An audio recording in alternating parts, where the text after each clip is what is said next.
Buenas tardes. Muchas gracias por su asistencia. Hoy terminamos ya el ciclo La cohesión de la cultura europea a través de sus catedrales. Han sido 6 conferencias que han ido consecutivamente todos los meses después de nuestro pleno y pues han pasado personas relevantes dentro del campo de la arquitectura, de la historia del arte, pues desde Juan Antonio Sánchez López, catedrático de Historia del Arte de la Universidad de Málaga, que abrió el ciclo hablando de la catedral como epicentro sagrado e imagen de la ciudad. Después han venido 2 relevantes arquitectos, Valentín Berriochea, Sánchez Moreno, que habló del plan director de las catedrales, centrado en la Catedral de Salamanca, que fue mucho más que el plan director, fue una conferencia que recorrimos la Catedral de Salamanca entera. También en junio vino Gabriel Ruiz Cabrero a hablar de la Catedral de Córdoba, conservación e integración de espacios y estilos, que fue una conferencia muy interesante, también muy conectada. La primera de este trimestre, el 28 de septiembre, tuvo un carácter distinto, fue el canónigo prefecto de liturgia de la Catedral de Málaga,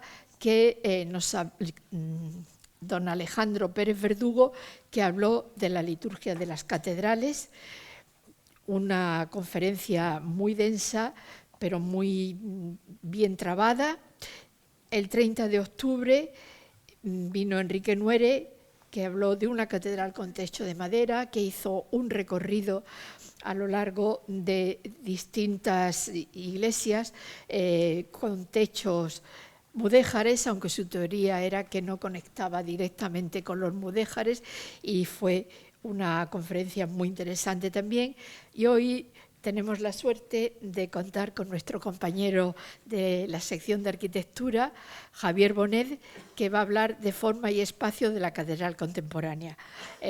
Javier cogió este tema con verdadera ilusión, sé que lo ha estado preparando muchísimo y que va a dar una conferencia estupenda.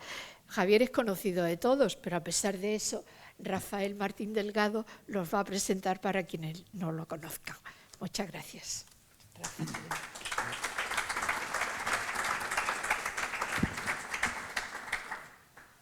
Hola, ¿se oye bien? Sí. Javier Bonet Burquís estudió la carrera de arquitectura en la Escuela de Madrid, su ciudad de nacimiento. En esta misma escuela obtuvo el título de arquitecto en el año 1989 y el de doctor en el año 2004, con una tesis sobre relaciones entre arquitectura y música serial. Poco tiempo después de terminar la carrera, se establece en Málaga, donde desde entonces ha desarrollado su actividad como arquitecto y muy especialmente como docente en la entonces recién creada Escuela de Arquitectura de Málaga. En el desarrollo de su actividad profesional ha obtenido diversos reconocimientos, singularmente en los premios que el Colegio de Arquitectos otorga con carácter bianual. Obtuvo en 1995 mención de honor por la nueva sede del Ayuntamiento de Torremolinos. En 2009, un premio en la modalidad de arquitectura industrial por un edificio para la depuradora del Guadalhorce. En 2011, obtuvo una mención de honor por un libro titulado Málaga, el oficio de la arquitectura moderna, 1968-2010. También ha tenido una mención como finalista en la 13ª Bienal Española de Arquitectura y Urbanismo por su trabajo Arquitectura y Cine, un proceso de docencia e investigación. En el desarrollo de su actividad docente ha sido profesor de la Escuela de Arquitectura de la Universidad CEK de Segovia entre los años 1998 y 2000. Ha sido director y profesor de la Escuela de Arquitectura del Centro EADE, sede de la Universidad de Gales en Málaga, entre 2000 y 2006. El profesor desde sus inicios en la Escuela Técnica Superior de Arquitectura de Málaga, de la que es profesor titular desde 2019 en el área de composición arquitectónica.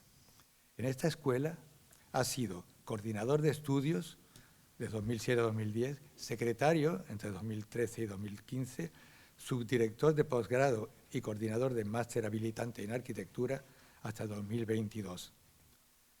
Ha sido director del Departamento de Arte y Arquitectura de la Universidad de Málaga entre los años 2015 y 2019. Actualmente es vicerrector adjunto de Infraestructura de la Universidad de Málaga desde 2024.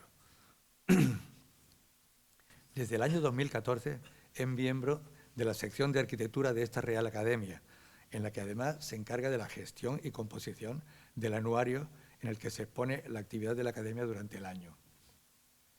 Ha desarrollado también una intensa actividad como investigador, dentro de la cual ha participado en proyectos en materia de arquitectura turística, arquitectura sostenible, arquitectura y cine o patrimonio arquitectónico contemporáneo.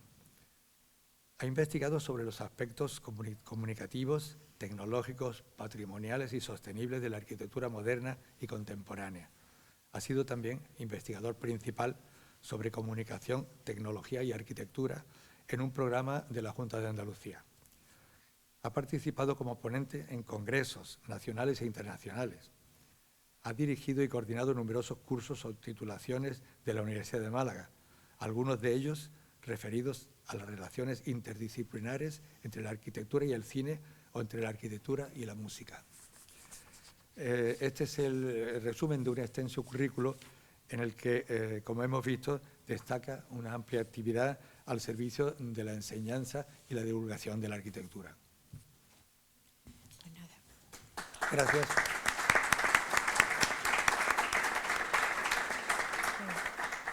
Muchas gracias, Rafael. Y ahora tiene un currículum Javier, que nos va a dejar ahora.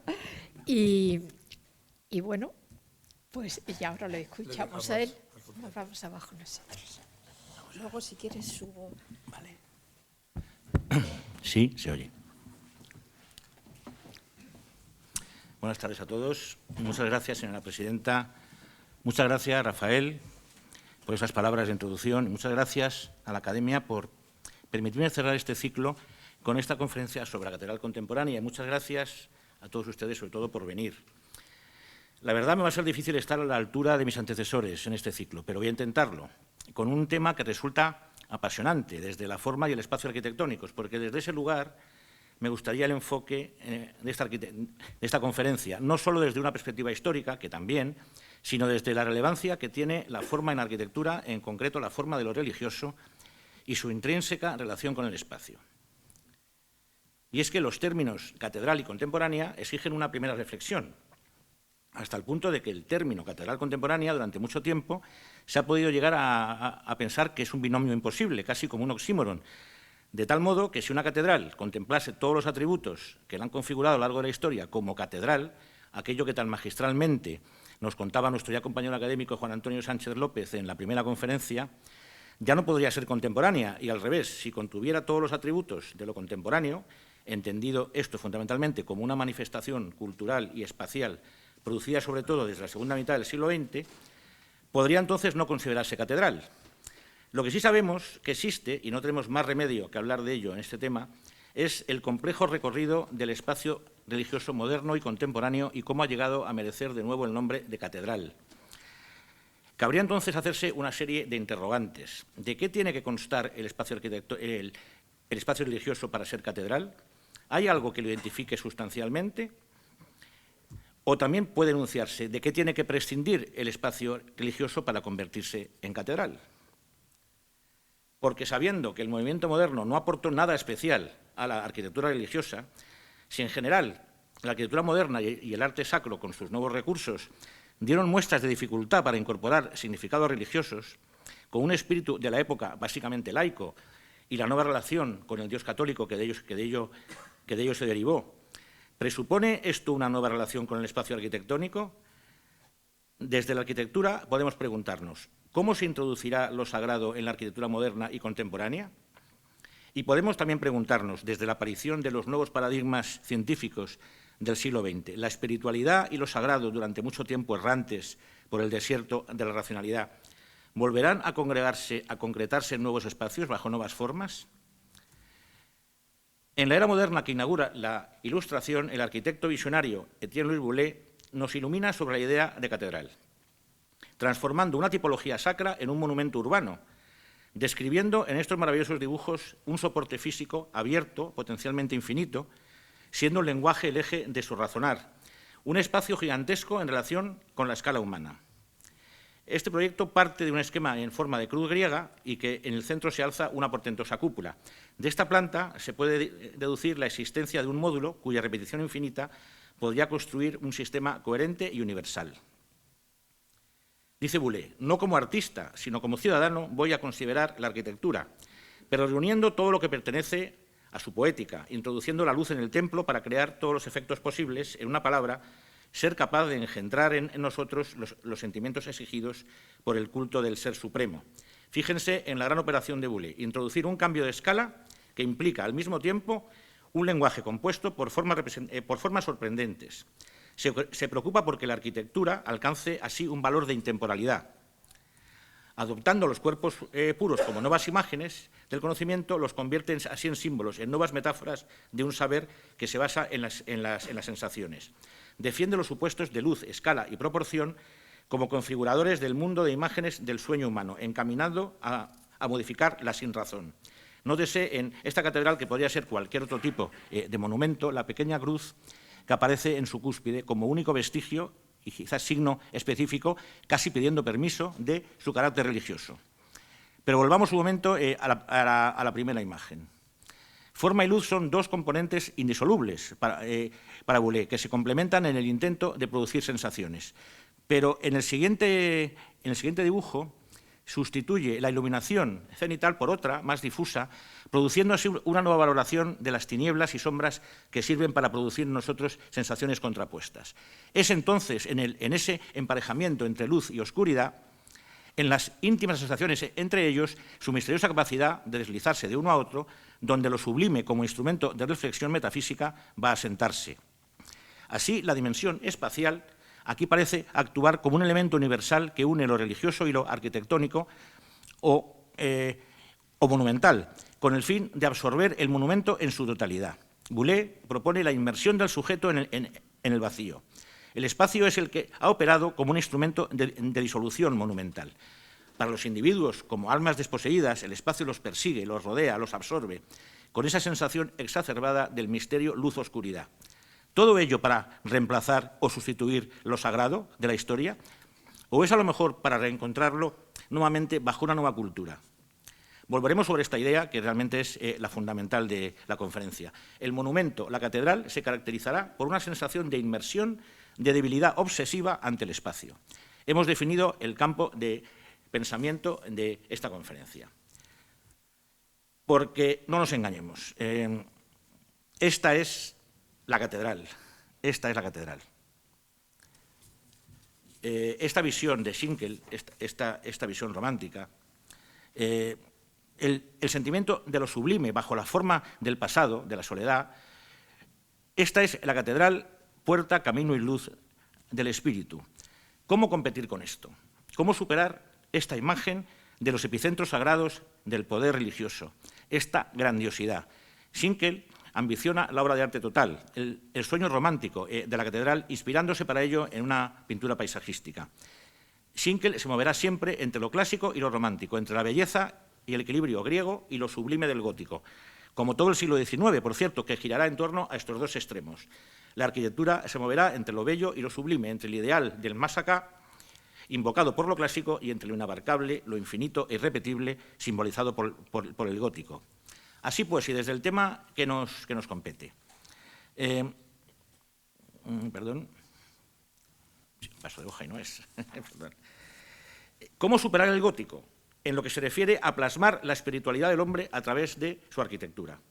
Además de esta auténtica máquina simbólica, de esta antigua unidad soñada, que se eleva a los cielos sobre todas las cosas, sobre cualquier edificio, ¿qué arquitectura puede superar esto?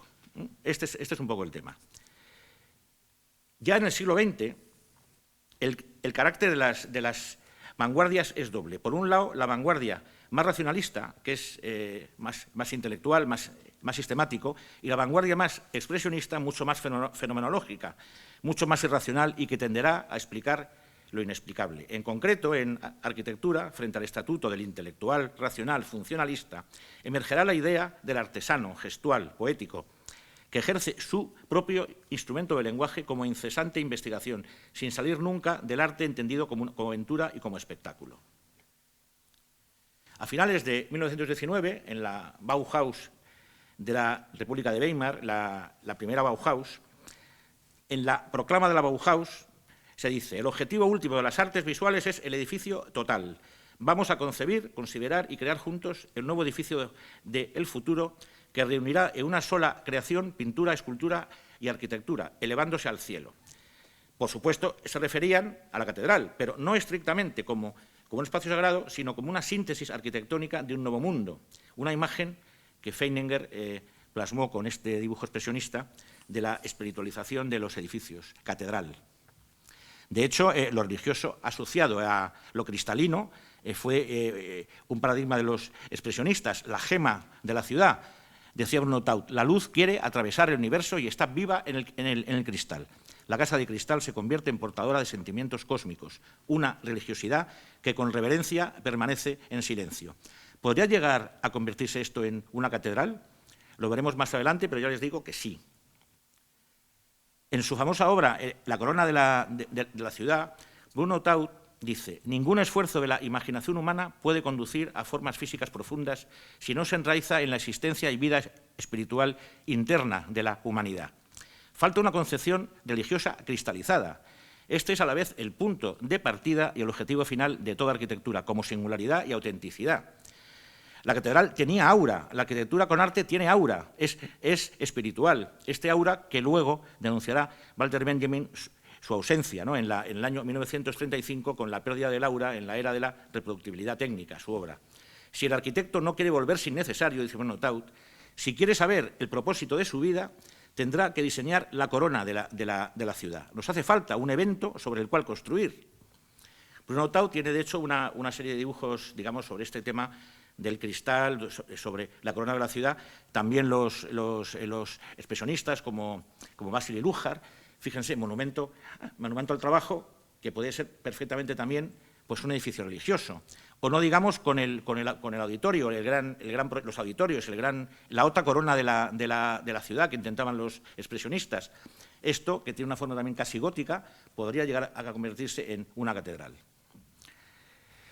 Algunos, como Otto Barning, ya más profesionales, desde el movimiento, digamos, que buscaba romper vínculos con Roma y obtener su independencia, casi como el reformismo, digamos, luterano posterior, quería que sus nuevos edificios reflejaran la perspectiva, digamos, que requería una nueva liturgia y una vida, digamos, más parroquial en términos de una nueva tipología. En el año 22, influenciado en parte por el expresionismo, construyó una maqueta para su espectacular Sternkirche, templo estelar, que nunca se construyó pensando en nuevos materiales y en el desarrollo de nuevas plantas para iglesias, como la circular, que desde luego influyó muchísimo en los edificios de las iglesias que vendrían después.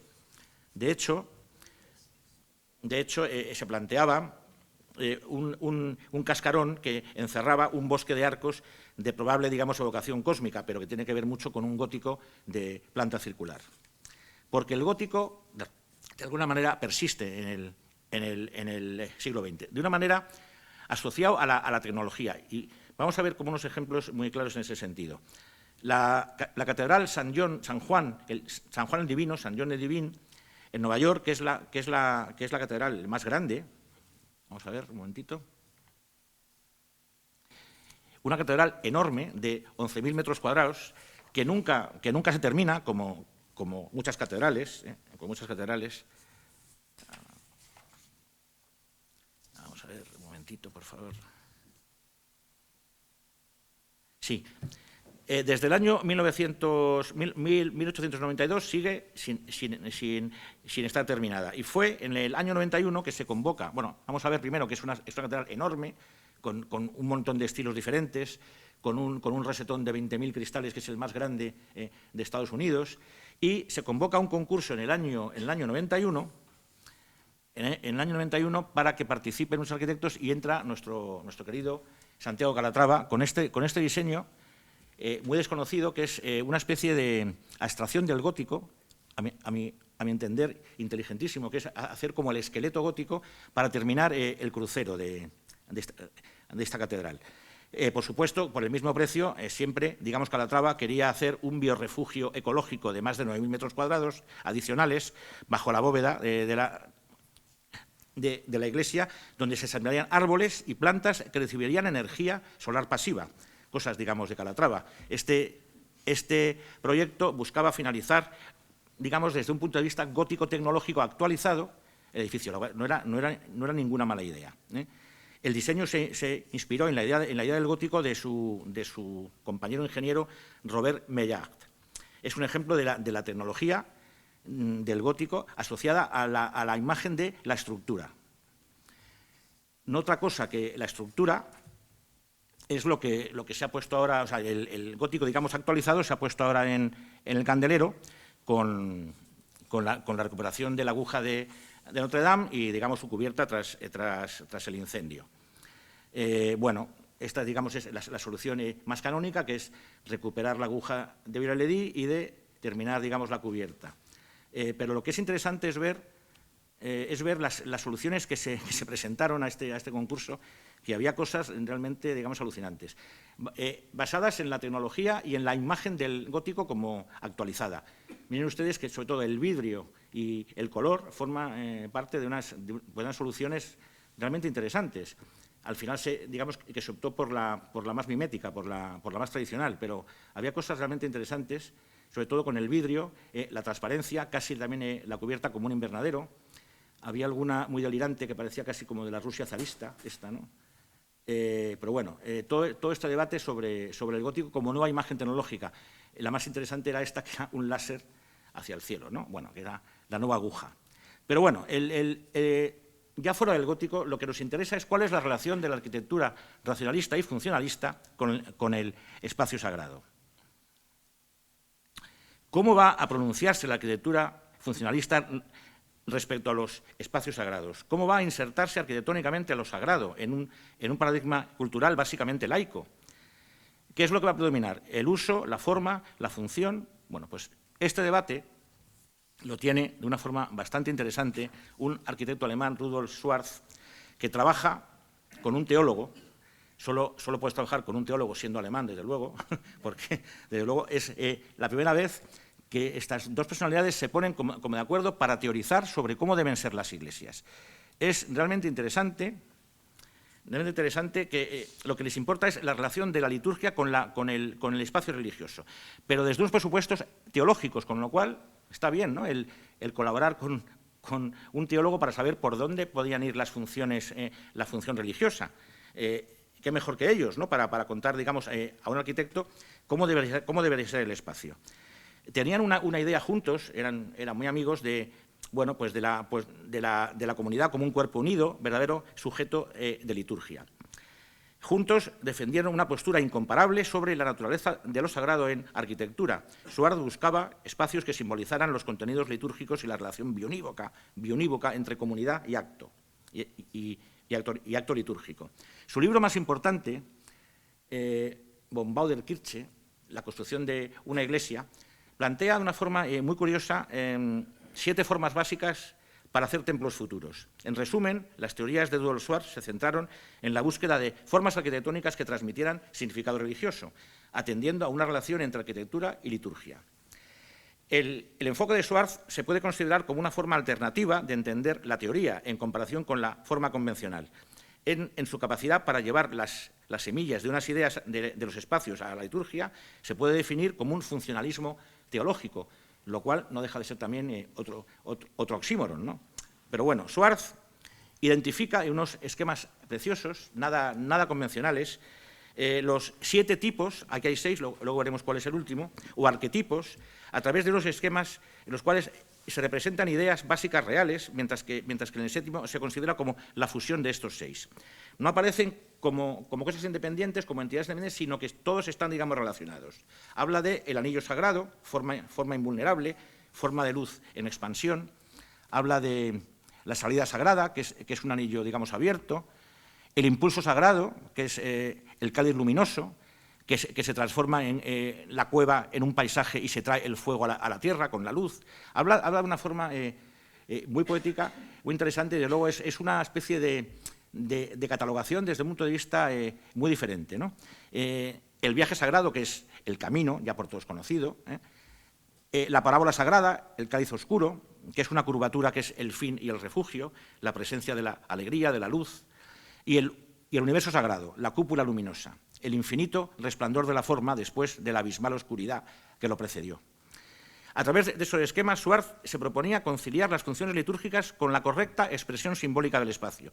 Pero este análisis era más histórico que operativo. Schwartz siempre prefirió en la práctica los esquemas longitudinales clásicos y seguía valorando por encima de todo el tema de la puerta, nave y altar. Lo que era para él importante era que la abstracción no suponía para él una negación, sino una condensación. Las formas puras eran capaces de expresar la pureza, digamos, más primitiva de lo creado. Schwartz se proponía conciliar las funciones litúrgicas con la correcta expresión simbólica del espacio.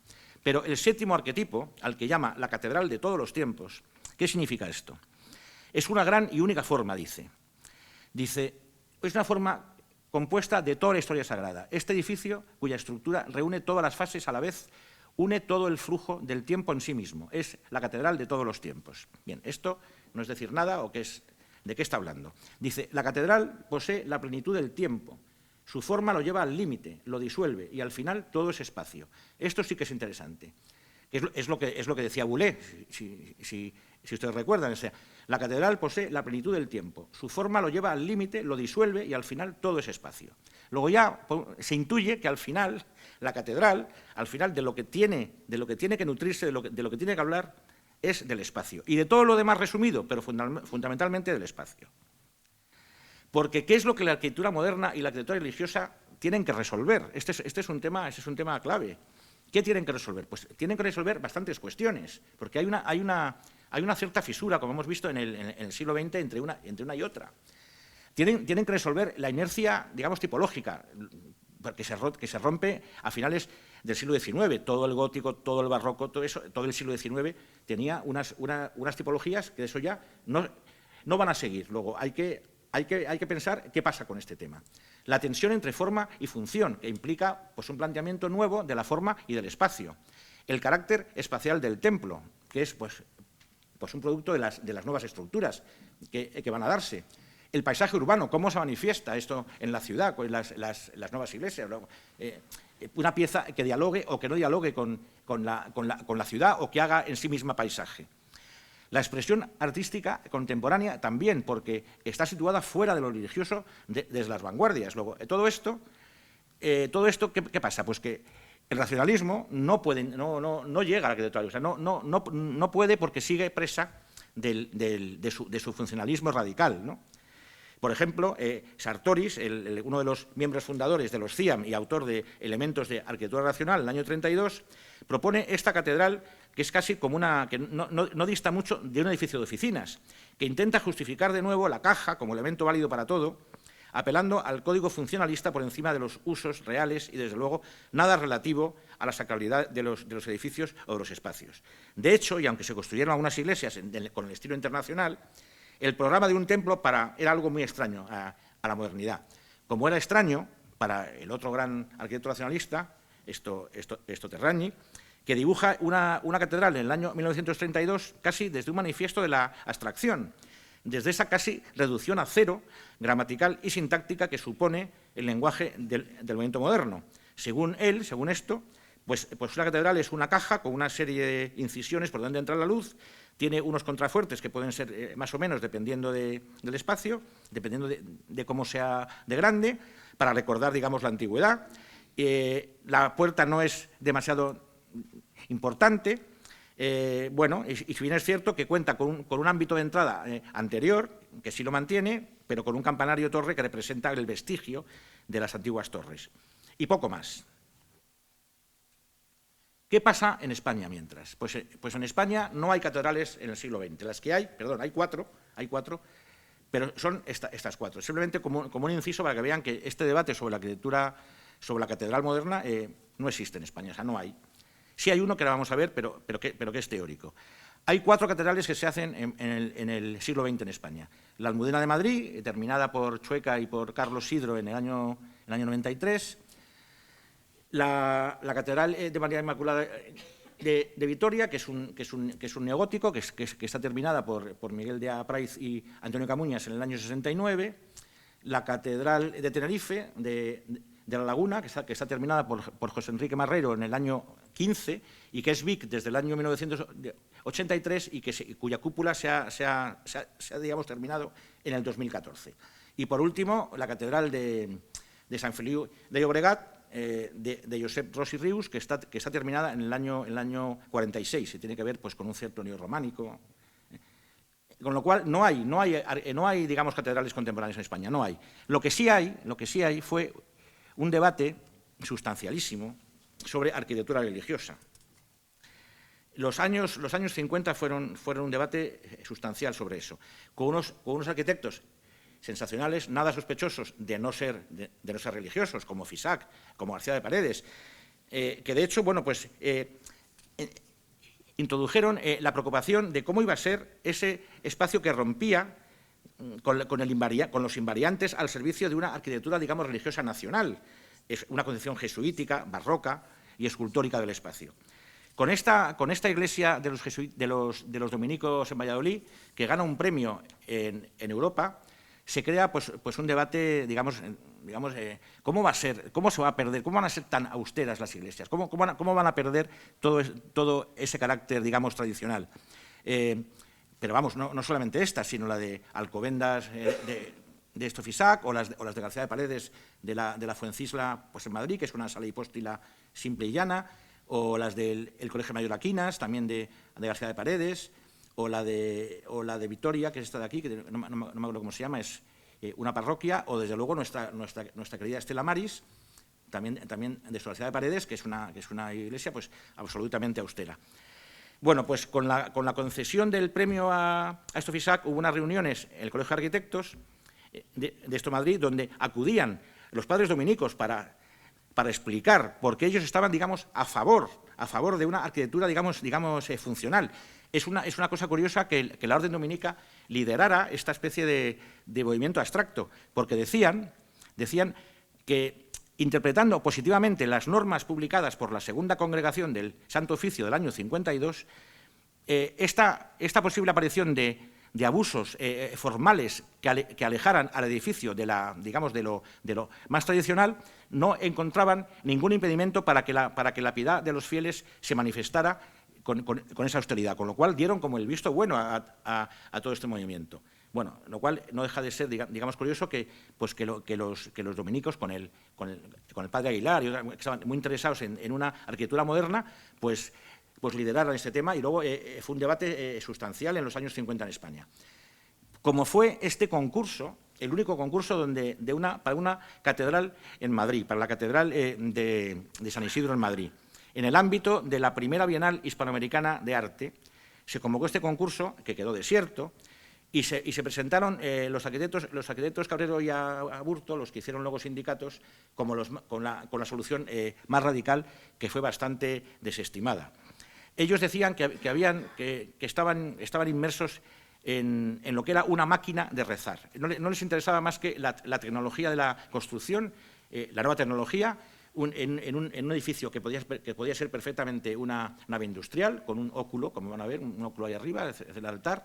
Y bueno, eso nos puede recordar a esa parábola, a ese cáliz oscuro que decía Schwartz, una nave limpia, absolutamente limpia, sin capillas, sin nada.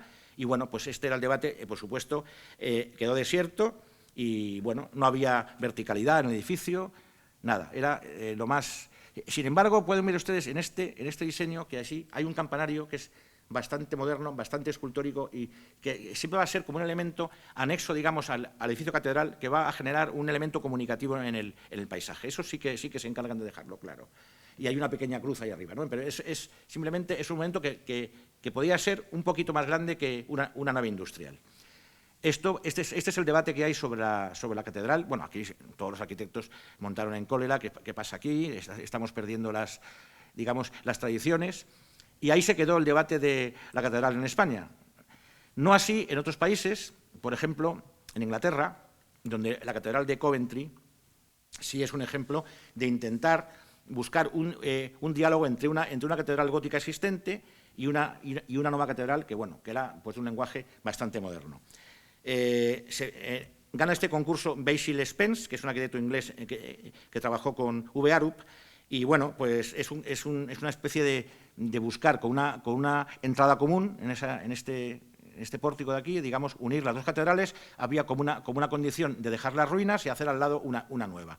Una nueva que buscara como un compromiso por lenguaje, por materiales, aunque era moderna, pero digamos un compromiso con lo antiguo. No tiene fachada principal porque está, digamos, supeditada a la antigua, y hay un interior bastante interesante por este mural de colores, esta vidriera del artista John Piper, y en el fondo es un espacio único que recuerda a un cierto gótico ligero, pero que, bueno, pero que ahí se quedó. No supuso más debate. Sin embargo, fue, digamos, aprobada por el patrimonio británico como una catedral moderna. Sin embargo, en ese concurso se presentan dos soluciones auténticamente radicales, y esto sí es interesante. Los Smithson, los famosos Smithson, los padres del brutalismo arquitectónico, presentan un paraboloide hiperbólico, que es esta forma que tienen ustedes aquí, digamos la llamada silla de montar, como un objeto extraño que pone a cubierto, o sea, pone a la sombra nada más las funciones religiosas. Es decir, se crea como un techo, singular evidentemente, en el paisaje, que se enfrenta con su nuevo lenguaje a la espiritualidad del gótico, se enfrenta de alguna otra manera, como singularidad, y en él simplemente se ponen como una serie de muebles grandes que serían como las funciones catedralicias. Esto es todo. Esto es todo. Hay como una denuncia de que la nueva arquitectura tiene que ser singular, tiene que tener formas no reconocibles, y de alguna forma, pues la función simplemente son estos cuatro cosas que están aquí. Ya no hay eje, ya no hay puerta, ya no hay nada, simplemente cubre, porque esto está sobre las ruinas antiguas, cubre lo que, digamos, serían las ruinas de lo que era la antigua catedral. Las nuevas épocas tienen que tener nuevas formas, nuevos espacios, y esto es casi como un manifiesto, igual que este otro, de Colin St. John Wilson, otro, digamos, arquitecto inglés que quería superar el movimiento moderno desde Inglaterra, que lo que hace es casi un hangar para aviones. Fijamos que es solamente una cubierta con una cercha, con unos voladizos enormes, y en esos cuatro pilarones que hay aquí es donde, digamos, donde está el altar. Esto es todo. Esto es todo lo que propone este hangar. Bueno, por supuesto fue desestimado, le llamaron de todo, diciendo que esto no fue bien valorado desde luego, por un jurado que estaba buscando la solución original. Sin embargo, esta reducción de recursos pretendía centrar la atención en unos pocos elementos simbólicos: la cubierta, las nuevas tecnologías, este nudo triarticulado de las barras estas que luego, que un tal Waxman estaba entonces, digamos, investigando para grandes cubriciones de grandes espacios, fue lo que Colin St. John Wilson aquí, digamos, plantea. La tecnología de los nuevos tiempos es lo que importa para que esto sea catedral. Bien, ante este mundo, ante todos estos temas, en América, un obispo como Dwyer, que en su famosa obra Arte y Arquitectura para la Iglesia de nuestros días, era un tipo muy concienciado realmente, fue obispo de Reno en el año 52 al 66 y fue arzobispo de Portland del 66 al 74. Bueno, y dice el hombre, estoy muy preocupado con la pérdida del simbolismo que tienen, digamos, las catedrales, que tiene la Iglesia, ¿no? ¿Cómo recuperar este simbolismo? Dice, la única verdad el símbolo está en el altar. Es, digamos, el primero que dice esto. La gran estructura espacial debe estar diseñada al servicio del altar y no al revés, no el altar para la estructura. Que esto es lo que fue siempre un obstáculo para el desarrollo de una comunidad de culto. Es decir, ya está, digamos, avanzando, que lo que importa es la comunidad alrededor del altar. Y esto es una forma, sería la forma de que ese simbolismo se recuperase.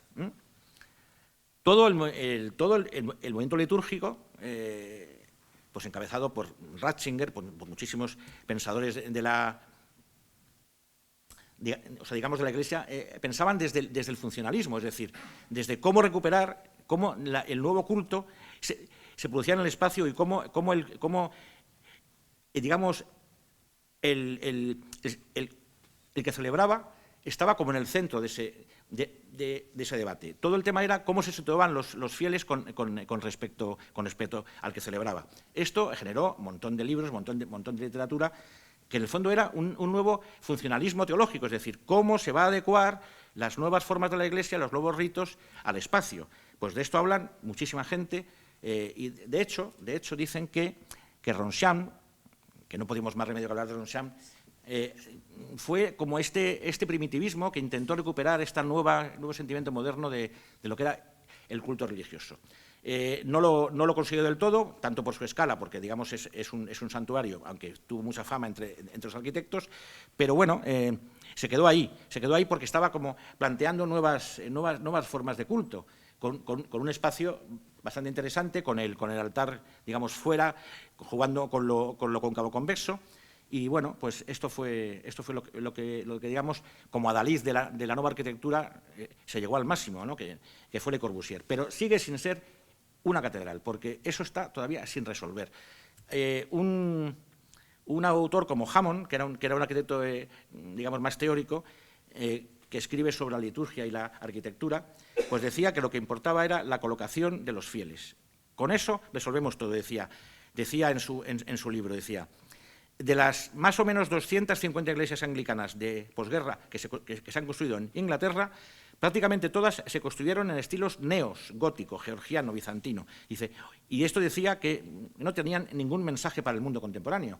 Con lo cual, lo que se intentaba recuperar era una especie de combinatoria, siempre en planta, de buscar nuevas tipologías, de nuevas formas de reunión. ¿Dónde está el ambón? ¿Dónde está la sede? ¿Dónde está el público? ¿Dónde están, digamos, los fieles? ¿Dónde está el celebrante? Y combinaciones elípticas, circulares, pero eran siempre como buscando algo que las plantas de arquitectura no les podían dar, o sea, porque el tema no estaba ahí, estaba en el espacio, que es lo que había. Entonces, bueno, ¿cómo abordar el tema de las construcciones de nuevas iglesias? Era un tema que hasta nuestros días es un tema súper vigente. De hecho, decía Juan Pablo II, decía que, bueno, que el arte, que el arte era, digamos, fundamental, que lo artístico, y que incluso los arquitectos eran necesarios para esto. Dice, muchas gracias, Santo Padre, de verdad, porque eso ha sido, en fin, que se nos considere necesario, se ha considerado necesario a los arquitectos, porque no sabían cómo salir de este dilema plano, de la función religiosa. Bueno, pues esto fue un debate, digamos, sustancial. Pero ¿qué pasa? Que la arquitectura de la catedral no podía ser esto, tenía que dar un paso más. Como un debate sustancial, la catedral, más que ninguna otra construcción religiosa, estaba obligada a manifestar la unidad que puede, digamos, escapar a primera vista de una simple concepción racionalista del mundo. Y es la arquitectura poética la que tendrá que dar su fuerza de agregación a un mundo dislocado. De ahí su preocupación por la forma, por dar forma, cristalizar el deseo de unicidad que anima todas las cosas. La arquitectura tiene que definir el carácter esencial. Para ello es necesario que el orden del conocimiento esté dominado por una alusión, por el símbolo que va más allá, que favorezca una toma de conciencia. Es la fuerza de la forma lo que impone una participación mística que orienta las voluntades más individuales y hace comunidad. Pero también, y sobre todo, como nos recordaba Juan Manuel Follado, donde decía, forma entendida como infraestructura espacial destinada a organizar de una determinada manera las actividades humanas que se producen en su ámbito. La forma es la herramienta específica de la que dispone la arquitectura para presentar y activar la nueva ordenación de los contextos que ha considerado pertinente seleccionar. Su objetivo no es ser ni correcta, ni útil o incorrecta. Su única vocación es ser. En cuanto al espacio, ¿por qué nos emociona el espacio? Nos podríamos preguntar, tal vez porque allí vemos concretarse lo sagrado como un conjunto de felices sugestiones ambientales que actúan sobre nosotros, evocando la memoria de una presencia indeterminada, pero a la vez misteriosa. La técnica de sus inicios, la del espacio, es, digamos, por ocupación, pero ha ido cambiando en una era, digamos, donde se ha minimizado la expresión y lo que era, digamos, muy hablante y muy expresivo, se ha convertido en algo silencioso y receptivo. Cuando la iglesia está vacía, es espacio religioso. Cualquier espacio vacío, estéticamente desocupado, es espiritualmente receptivo. Pero el hombre ha de estar preparado para servirse espiritualmente de él. Y a la vez, Bruno Cevi, el gran defensor del espacio, digamos, como ente esencial de la arquitectura, dice que la definición más precisa que se puede dar hoy día de la arquitectura es aquella que tiene en cuenta el espacio interior. La arquitectura bella será la arquitectura que tiene un espacio interno que nos atrae, nos eleva y nos subyuga espiritualmente. Esto es lo que los teólogos no terminaban de llegar a esta digamos, precisión. No olvidemos que para los arquitectos la liturgia, decía Antonio Fernández Alba en el año 1969, decía: se podrá seguir discutiendo sobre qué intenciones, formas y matices deberán seguir la construcción de las iglesias. Se podrá desvanecer los prejuicios que impiden hoy el proceso evolutivo de este espacio sagrado, pero el problema de la arquitectura religiosa no es un problema que se pueda solucionar discutiendo en sus límites estrechos, porque no es cierto que exista un problema de arquitectura religiosa al margen del problema de la propia arquitectura. Ese es un tema. Lo que sí pasa es que falta en el pueblo, en el clero, en todo el mundo, una cultura moderna de la religión católica. Este es el problema. Y queda por construir la auténtica religiosidad. Construir la catedral siempre es construir la religiosidad, la religión, el espíritu religioso más elevado. Con lo cual, llegamos por fin a lo que son los atributos que se pueden considerar como de la catedral contemporánea. Son 5, a mi entender, pero bueno, son 5 fundamentales. El tema de la escala, para que sea catedral, desde luego, tiene que tener una escala que la diferencie. Un espectáculo formal y espacial, una materialidad o una estructura muy singular, digamos un carácter de signo y comunicativo muy especial y un hito en el paisaje urbano. Con estas 5 cosas podríamos acercarnos a lo que podría ser una catedral. De hecho, las que vamos a ver ahora, que vamos a ver pues unas cuantas pocas, pero para que vean lo singular de cómo se ha manifestado la catedral contemporánea desde los años 60 para acá, porque es cuando, digamos, el debate arquitectónico, por otra parte, ese manierismo de los años 60, que es muy espacial, que ya abandona un poco, digamos, el racionalismo, es cuando se manifiestan estos edificios. Y yo me he permitido el lujo de ponerles como una frase que defina cada uno, ¿no? Por ejemplo, la catedral de Tokio, que es del año 61, la catedral de Santa María, que yo la he llamado, el símbolo es la estructura. Aquí el arquitecto japonés Kenzo Tange tiene el encargo de trascender Japón fuera de sus fronteras, digamos un país en el que menos del 5% es católico, es cristiano, para convertirse en una arquitectura que trascienda para el uso de todos los pueblos y que además abra, digamos, Japón a Occidente, ¿no? Combinando tecnología y humanidad. Es un edificio, son 8 paraboloides hiperbólicos, muy extraño, que solo se ve, que es como un objeto encontrado, que nos lo encontramos, valga la redundancia, porque no hay sitio para verlo, no tiene, digamos, está en esta ciudad dispersa japonesa, está ahí metido, y bueno, es un edificio totalmente singular. Son 8 paraboloides hiperbólicos que conforman en su planta una cruz, como vamos a ver, el signo de la cruz es la misma estructura. Esto, que es un alarde técnico, digamos, impresionante. Kenzo Tange era el mago del hormigón, hizo todas las estructuras para las Olimpiadas de Tokio, bueno, era el gran mago del hormigón. Y esto es un espacio totalmente singular. Fíjense cómo compite siempre en estas catedrales el campanario, ¿no? Como el objeto escultórico que nos avanza, nos anticipa el signo cristiano del edificio que esto tiene al lado, porque si no, no sabríamos que eso es una catedral, ¿no? Bueno, pues esta cruz, que realmente no es una planta, es una planta romboidal, pero parece anticipar que es, desde luego, desde el cielo, ¿no? que es un edificio cristiano, ¿no?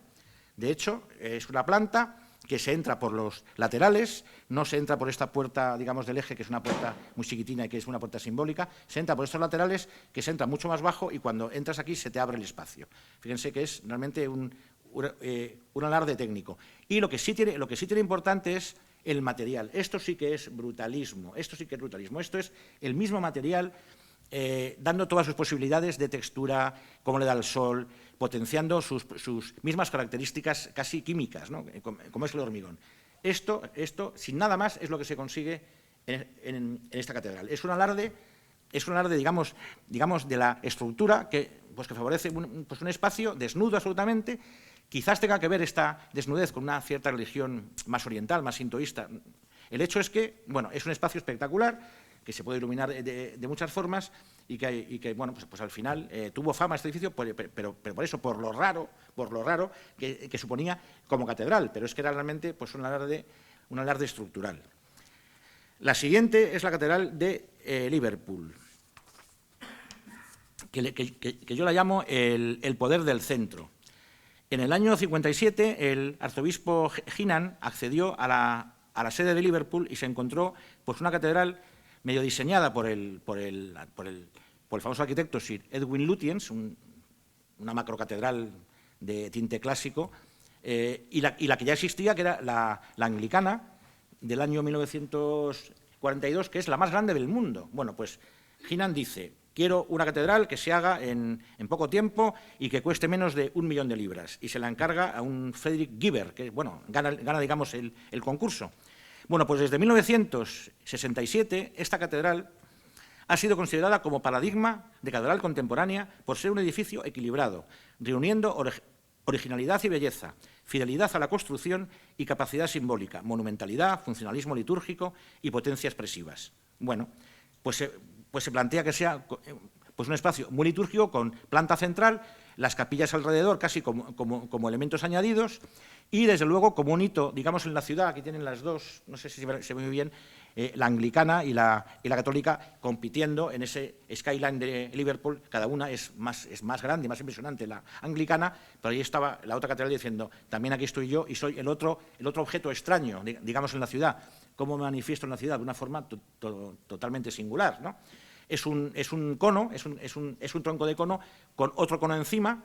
Y bueno, esto tiene pues unas singularidades. Fíjense que hay como una plataforma, está como en ese tememos sagrado, ¿no?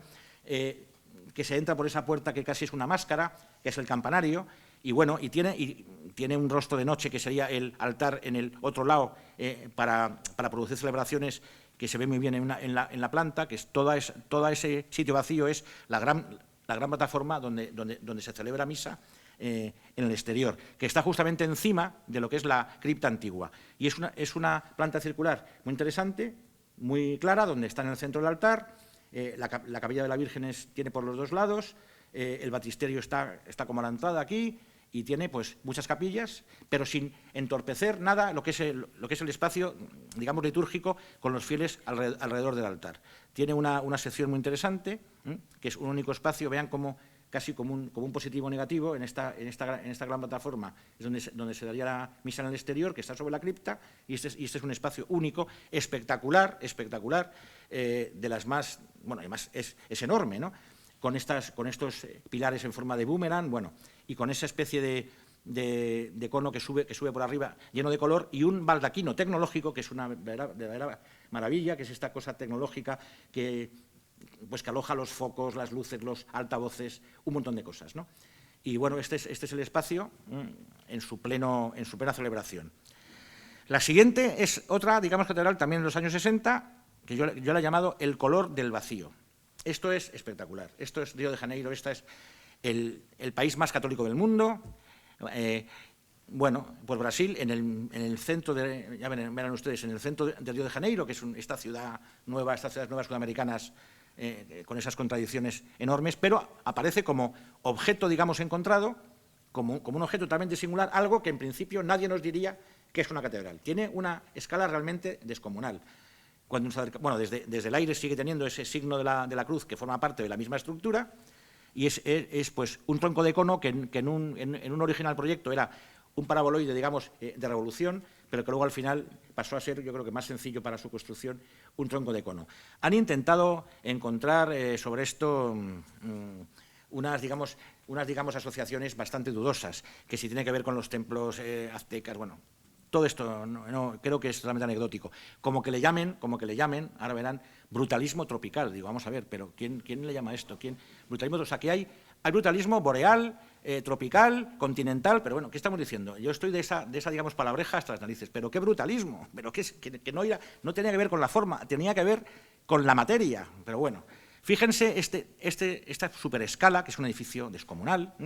Nadie diría que es, digamos, una catedral, solamente por el campanario, por esta pieza que hay aquí, solamente que está al lado siempre, dices, esto que hay aquí al lado puede ser religioso. Pero cuando entras en el interior te quedas absolutamente estupefacto. miren qué interior. Brutal. Ahí no hay ni puerta, ni camino, nada. Lo que hay es un espacio vacío lleno de color, que eso sí que es Sudamérica, ¿no? lleno de color, y caben miles de personas, bueno, que son, digamos, ampliable casi hasta 2.000 y pico personas. Y, bueno, este es un sitio con unos murales hechos por artistas brasileños, en pavés, digamos, de colores, espectacular. Y esta es una nueva catedral. Esta sí que, como ven, ¿dónde está todo aquel discurso, ¿no? Aquel discurso que hacían como los teólogos que intentaban buscar como si un guante a una mano se intentara, digamos, asociar la función con la liturgia? Esto es una función litúrgica, digamos, contemporánea, que está todos alrededor de esta especie de mini eje donde está el altar, donde está la sede, donde está el ambón, pero lo que cuenta es esto, es un único vacío totalmente impresionante. O esta otra, también súper famosa, un gesto hacia los cielos. También Brasilia, esa ciudad que yo casi la llamaría un terrain vague, es decir, un sitio, es un territorio, no es una ciudad realmente, desde luego no es muy habitable, es una ciudad sobre plano, es una ciudad, bueno, fruto de un símbolo sobre el aire, pero que no es demasiado habitable, la verdad. Fíjense la enorme escala del eje monumental, con esta esplanada de los ministerios, con la Plaza de los Tres Poderes, que es también un edificio de Niemeyer, con el Museo Nacional, que es este casquete esférico, y ahí, como una cosa más pequeña, la catedral, que es un espectáculo también, pero está ahí como de Strangis, ¿no? Fíjense la escala de esto, es decir, bueno, esto realmente es un territorio, no es una ciudad, no es una ciudad. ¿Cómo se vive esto? De una forma, yo creo que mal, ¿no? Y, sin embargo, ahí está la catedral pugnando por ser el elemento más moderno, más espectacular, más diseñado, más espiritual de todos, que es un gesto, digamos, hacia el cielo, con 24 pilares de hormigón, que es exactamente, y más que se entra por abajo, es un sitio realmente, bueno, en el paisaje, de luego es una de las cosas más emblemáticas. Se entra por debajo, se entra por una especie de pasadizo, es una planta circular, muy normal, con todas las dependencias, digamos, en este anillo circular, y se entra por esta especie de túnel, se entra por aquí, porque digamos que se entra por debajo del terreno, y es un gesto hacia el cielo, como bien dibujó Niemeyer en estos esquemas. Aquí tienen de nuevo la escultura del campanario, dialogando siempre con el edificio, y bueno, está la cota del acero, está ahí arriba y se entra por abajo, y cuando entras se te abre el cielo, se te cae el cielo encima. Miren ustedes qué imagen cuando subes, ¿no? Es realmente espectacular. Un único espacio, color, el mundo sudamericano con esa potencia, y bueno, pues una catedral que, de luego, qué lejos está todo esto de las catedrales europeas, ¿no? Y de un Niemeyer, que es un arquitecto realmente fino, ¿no? Fíjense, con esos ángeles también como sobrevolando. Bueno, y esta que viene sí que es realmente curiosa. Este es el mundo americano a tope, ¿no? De estrella, digamos, catedral a caja de estrellas. Esto es una catedral de cristal de verdad. Miren ustedes qué sitio, una especie de foro donde hay un edificio cultural de Richard Meyer, donde hay un centro comercial, donde hay un edificio religioso antiguo de Richard Neutra, que era porque esto fue un encargo de un telepredicador, un tal Schuller, que tenía una fama brutal, y que en 1958 contrató los servicios de Richard Neutra para hacer un culto desde el coche, es decir, él salía ahí a esta fachada y desde ahí lanzaba su sermón a los coches, bueno, como el cine en coche, como se llama driving, ¿no? El tema de, bueno, pues esto era religión driving desde el coche. Entonces, bueno, pero tenía un montón de oyentes, un montón de seguidores, y se planteó hacer su catedral. Desde el culto protestante, pero fíjense, entonces se va a ver a Philip Johnson y le encarga pues una gema de cristal, como veíamos con los expresionistas, pero enorme, que le costó como un dineral. Bueno, pues bueno, pues esta es como esta joya con esta torre gótica de cristal también que le encarga Philip Johnson. Esto sí que es América, toma ya. Y además en Orlando, o sea vamos a ver que no hay casi catedrales en Europa, salvo Liverpool y una que vamos a ver ahora, y están todas en Estados Unidos y en Japón, ¿no hemos visto? Bueno, porque es donde hay muchísimo católico, hay una tradición, digamos, española, y donde hay muchas catedrales, muchas más que en Europa. Pero claro, esto es una catedral, sería como lo siguiente, esto es una catedral o un polideportivo, un polideportivo, no, un plato de televisión, porque eso estaba pensado para 1000 músicos, o sea, digamos, era como un plató donde se rodaba, donde le rodaban a él, donde había música, conciertos, o sea, esto casi es un auditorio, pero claro, todo de cristal, entrando muchísima luz, sin esa luz misteriosa, que luego vamos a ver cómo se cambia, porque esto pasa a ser luego católico, y esta es la importancia de este edificio, que ahora veremos que se transforma en católico, y eso es un tema muy interesante. Bueno, esto sería casi como un estadio, o sea, esto es una cosa impresionante, pero bien, con ese vidrio reflectante, con ese carácter expresivo del vidrio, ahí Philip Johnson sí que demuestra, digamos, conocer la arquitectura europea desde el punto de vista teórico. Y bueno, pues un campanario que es un gótico delirante, pero como muy interesante. Es una planta que es un diamante, donde están todas las gradas y donde el culto se celebra en esa línea que hay aquí, donde entran casi 1000 músicos. Y bueno, pues lo que hacía Schuller, lo que era hacer con unas auténticas celebraciones, retransmitidas por televisión, todas, porque ese era, digamos, el tema, con unas puertas que había enormes, van a ver, bueno, aquí está Schuller haciendo alarde de su templo, que había pagado, o sea, tenía miles de seguidores, y con estas puertas enormes que se abrían para que la televisión filmara los sermones de este señor, tenían miles de personas. Bueno, pues aquí lo interesante es que en el año 2011 este cacharro enorme, que tenía problemas de temperatura, evidentemente, y de ventilación, porque era, bueno, lo compra la diócesis de Orange y lo convierte en catedral, le llama de Cristo, frente a la catedral, digamos, de cristal, le llama catedral de Cristo. ¿Y qué es lo que hace? Pues acondiciona el espacio al catolicismo. Es una cosa muy interesante. ¿Y para eso qué hace?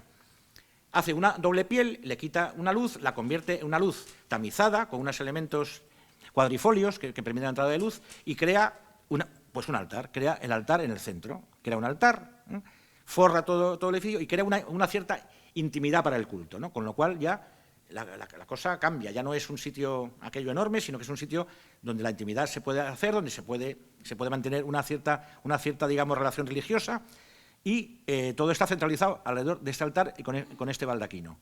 Cambia radicalmente y ya se convierte en la Catedral de Cristo, que también tiene muchísima fama en toda California, que tiene un montón de católicos ese estado, ¿no?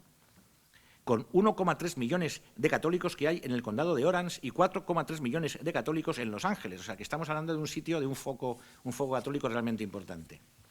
Miren ustedes como la nueva se concentra todo en torno al altar y ya la cosa cambia. Y ya digamos que se puede estar ahí, ¿no? Se puede estar ahí, se puede rezar, la luz... Y claro, por la noche se convierte, por eso decíamos, a caja de estrellas. Vienen por la noche, se convierte al revés, se convierte en un elemento muchísimo más fino, ya ha perdido ese carácter de gema, digamos, opaca y se convierte en una caja de estrellas. Realmente interesante este cambio de adaptación de lo protestante a lo católico. Y en Europa, de las pocas catedrales que se hacen en el siglo XX, es la catedral de Ivry, que yo le llamo un cilindro pesado y vacío, que es del arquitecto manierista absolutamente Mario Botta, que aquí la verdad es que se esmera con un edificio espectacular. Es un cilindro enorme, súper macizo, por fuera, vacío por dentro, con unos tilos, 24 tilos en su cubierta, que es como el culmen de una serie de edificaciones religiosas en esa plaza. Fíjense, es un cilindro, digamos, cortado en bisel, lo cual produce pues, una elipse, como saben, y ahí está encima los 24 tilos. Fíjense ustedes la materialidad de esto, la potencia de esto, la potencia que tiene esto, y que al final es la única catedral que se hace en Francia en el siglo XX. Esta es la única que se hace. Bueno, pues miren ustedes, son árboles de hoja caduca, como cambia en invierno, esta potencia que tiene, los árboles simbolizan la vida, todo lo que queramos en la cubierta, y la potencia del cilindro es absolutamente bestial, con ese campanario en medio que sobresale del cilindro y que tiene 800.000 ladrillos, nada más y nada menos. Es de hormigón y está forrada con 800, tanto por fuera como por dentro, que son diámetros diferentes, 800.000 ladrillos. Y además puestos de una forma realmente muy interesante, creando unas texturas, creando unos dibujos. Es un edificio, digamos, descomunal, brutal. Se entra por uno de los lados, se entra por aquí, no se entra por el centro. El que entra por el centro se va hacia los triforios, hacia el triforio, que es una nave circular que está arriba, que es un museo de arte sacro, donde se ve el espacio. Y se entra por aquí, por esta puertecita, entras como por un lado, ¿no? Bueno, son unos dibujos de Mario Botta. Miren ustedes cómo deprime esta especie de panza para crear el ámbito del altar. Todo se consigue con la forma y con el espacio. Y cómo entra la luz. Es realmente un espacio espectacular. Todo de ladrillo. Todo de ladrillo. Se entra por aquí, se sube dando todo el círculo y te lleva a un museo de arte sacro que está en esas ventanas, y desde ahí también se puede seguir el culto, lo cual amplía el aforo en casi mil y pico personas, ¿no? Mario Botta, un arquitecto absolutamente manierista, y dice una cosa muy interesante, Mario Botta. Dice, en su libro, dice, El cielo en la tierra, un siglo de iglesias y capillas en la arquitectura contemporánea, Mario Botta dice: los mejores arquitectos, los mejores proyectistas se han enfrentado al tema de lo sagrado, al tema del espacio de culto. Lo que surgió fue un panorama singular. Es un siglo lleno de incertidumbres. Casi todos los buenos arquitectos contemporáneos dieron pruebas de investigación, pruebas de seriedad y también pruebas de la calidad de los espacios. Así pues, es una vuelta casi a los orígenes, a los valores más primitivos de la construcción, donde encuentro, dice, la idea de gravedad, la idea de luz, la idea de umbral, como relación entre el interior y el exterior, mucho más claramente que en la arquitectura tout court, o sea, que la arquitectura, digamos, a secas, ¿no? Luego, digamos, al revés, le sirve la investigación sobre la arquitectura religiosa para hacer arquitectura, digamos que es, donde más se puede investigar. Eso es un tema también como muy interesante, ¿no? Hay más libertad para hablar, para investigar sobre lo sagrado que sobre cualquier otra, digamos, construcción, ¿no? Y ya casi van a ustedes la penúltima, que yo le llamo la imagen cautiva, que está en Oakland, California, otra catedral en Oakland, que se llama el Cristo de la Luz. Es una catedral elegantísima. Miren que es un cono, digamos, también esto truncado, con dos incisiones en los dos lados, donde está el altar y donde está la puerta, con con un vidrio súper sofisticado, muy tecnológico, con una imagen que no diríamos tampoco que es una catedral, a no ser por la cruz exterior, como todas estas, ¿no? Como todas ellas. Pero lo más importante es que tiene una imagen cautiva enorme, enorme. Van a ver. Dice el reverendo, uno de allí, dice, pueden ir a Europa y ver catedrales góticas, dice, pero pueden venir a Oakland y ver esto, dice el tío. Miren qué sofisticación, tanto de doble piel, como entra la luz, con una plataforma donde gira el edificio para que se vea desde la ciudad, para que se entienda, también con su orientación religiosa, y donde hay una serie de dependencias, digamos, anexas.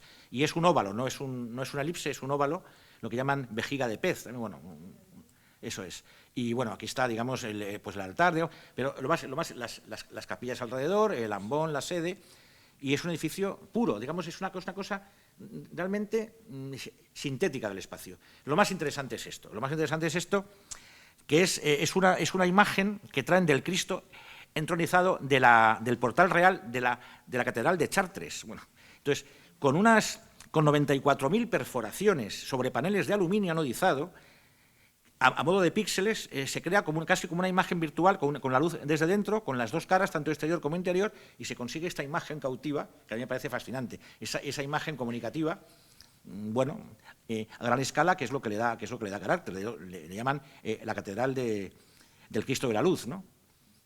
Con un interior casi como de barco. Bueno, y terminamos con una catedral muy diferente porque corresponde a nuestro gran Rafael Moneo.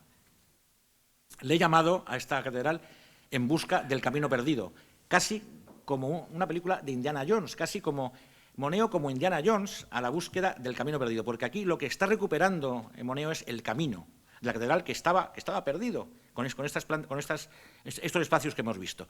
Y se plantea una intervención en Los Ángeles realmente fantástica.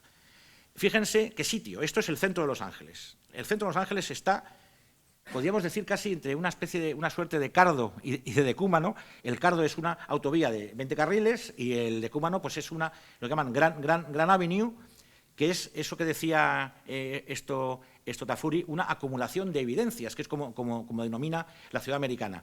Fíjense, en una misma calle tienen el Museo de Arte Contemporáneo de Isozaki, el Museo de Broad, que es de Dirler y Escofidio, que está aquí, un Getty, el Walt Disney Concert Hall, aquí, y el Dorothy Chandler, digamos, Pavilion, que son unos auditorios súper famosísimos en Los Ángeles.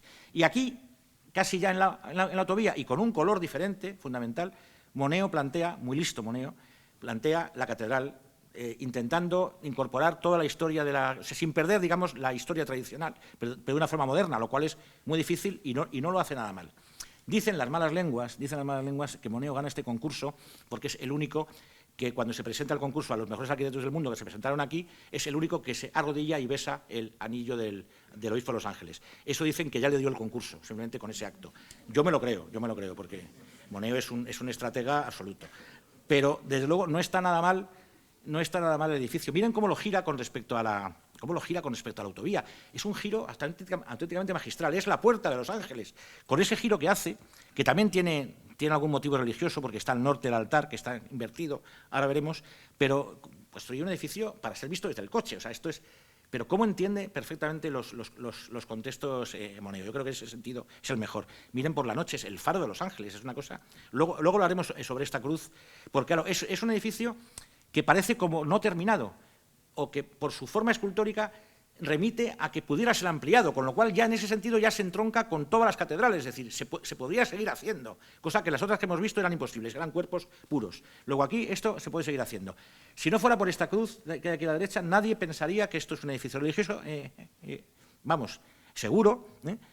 Bueno, es un edificio singular con un color que nos lleva a Europa, no es un color digamos, casi de piedra, son lajas de piedra, y que desde luego se plantea como en un sitio, vienen esos pequeños propilios, casi como el Partenón, o sea, se entra por abajo, se entra desde abajo, se entiende como templo, sabe toda la historia Moneo, perfectamente. Miren el ámbito de entrada, como, bueno, se mantiene como lo que es, con ese altar exterior, pero es que resulta que esto está vuelto al revés, y eso es lo que es interesante en Moneo.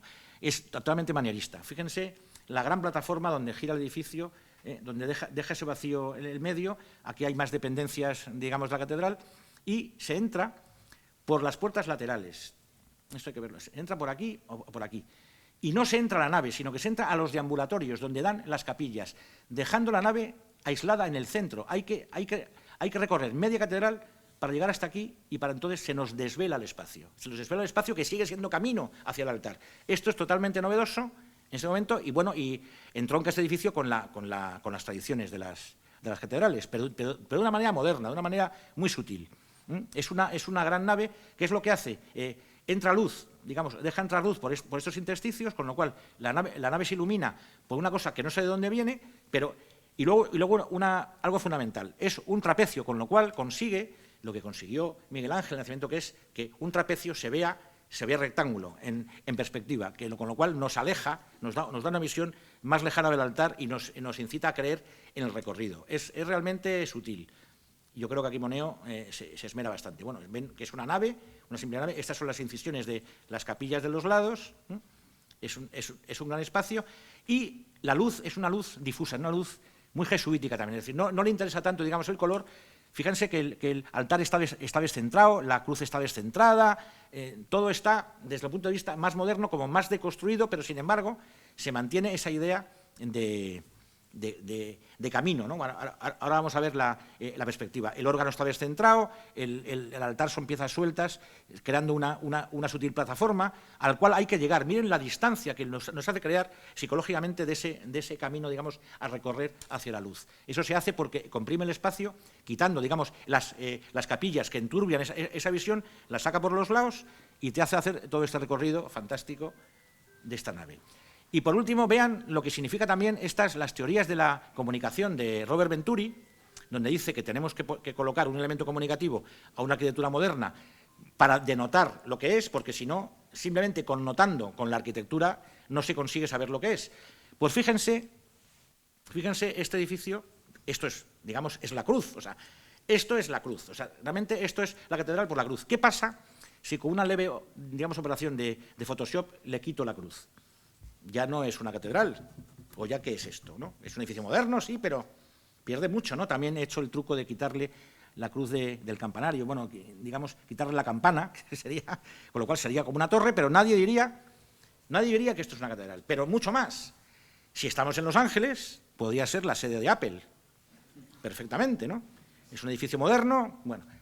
La importancia, entonces, del signo, bien colocado, en este caso es parte intrínseca del edificio, ¿no? Bueno. Por último, entonces, ¿qué pasa con el espacio sagrado? Ya vamos a terminar. ¿Qué pasa con el espacio sagrado? Dice Heidegger, el espacio reúne hacia sí lo supremo y lo extremo.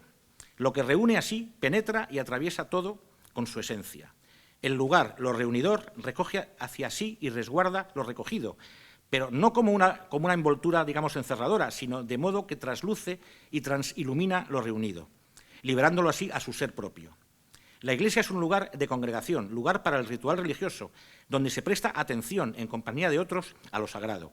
Si el signo, el significante, es totalmente absorbido por el sentido, por el significado, entonces el lenguaje pierde todo encanto y esplendor, se vuelve información. La elocuencia y la elegancia del lenguaje se deben al lujo del significante. El significante es la forma en la arquitectura y el espacio que esa forma produce. El lenguaje solo despliega su esplendor, su fuerza seductora, gracias al exceso del significante.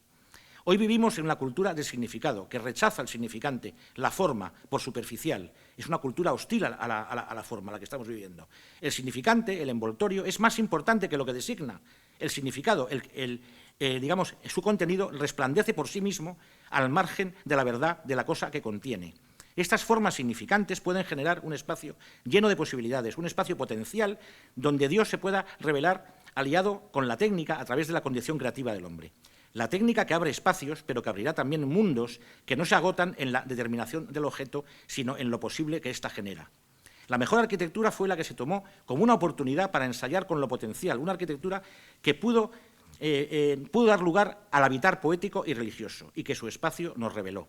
Estos arquitectos son los que han podido crear los templos de la máxima religiosidad, como, por ejemplo, la Filarmonía de Berlín, el mejor templo de la música que existe, que todo es acústica, todo es sonido, o esta pequeña capilla de Tadabando, donde todo es signo, con 2 incisiones en el muro, todo el espacio es un signo, o, desde luego, el vacío originario del Panteón, la casa de todos los dioses, que sigue siendo la referencia espacial, la primera.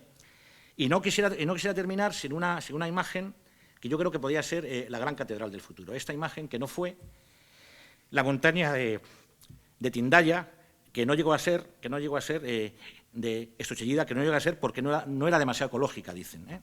Por eso no se llegó a hacer. Pues un gran espacio vacío dentro de una montaña para todos los hombres. Un espacio útil para toda la humanidad y que cuando un ser humano entre en ese vacío sienta en su plenitud la pequeñez humana. La cruz es de Photoshop, digamos, de mi cosecha, porque claro, como decían en una frase del Padrino genial, dice, pues al fin y al cabo no somos comunistas, ¿no? Muchas gracias.